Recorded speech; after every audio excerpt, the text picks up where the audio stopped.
বিধানসভাতে একটা ভাষা কথা বলেছেন যে 19 তারিখের মধ্যে আগামী 19শে জুনের মধ্যে নাকি পোর্টাল ওপেন হবে, কিন্তু সরকারি নোটিফিকেশনটা কোথায়? এ তো ভাষা কথা বললে হবে না। সরকার তো কথার ভিত্তিতে চলে না, সরকার চলে নির্দিষ্ট কাগজ, নির্দিষ্ট নোটিফিকেশন, নির্দিষ্ট সার্কুলারের ভিত্তিতে।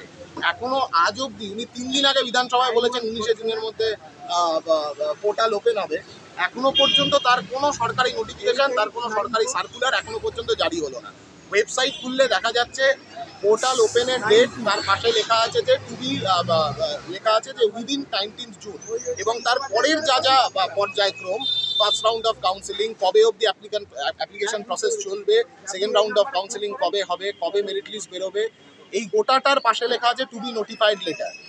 মানে একটা চূড়ান্ত ধোঁয়াশা তৈরি করে রাখা, যাতে মানে লাখ লাখ ছেলে মেয়ে, এ একজন দুজন তিনজনের প্রশ্ন নয়, এই রাজ্যের প্রায় 4.5 লক্ষ ছেলে মেয়ে যারা এবারে উচ্চ মাধ্যমিক পাশ করেছে, এছাড়া অন্যান্য বোর্ডের পরীক্ষা, সব মিলিয়ে লক্ষ লক্ষ ছেলে মেয়ের ভবিষ্যতের প্রশ্ন। এবার উনি যদি এই প্রশ্নে এত অনীহা দেখায়,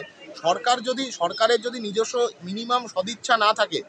যে কলেজগুলোকে চলমান রাখবার, এ তো বোঝাই যাচ্ছে আসলে কলেজগুলোকে, সরকারি কলেজ, সরকারি উচ্চশিক্ষা ব্যবস্থাকে বিকলাঙ্গ করে দেওয়ার জন্য এই ধরনের একটা প্রক্রিয়া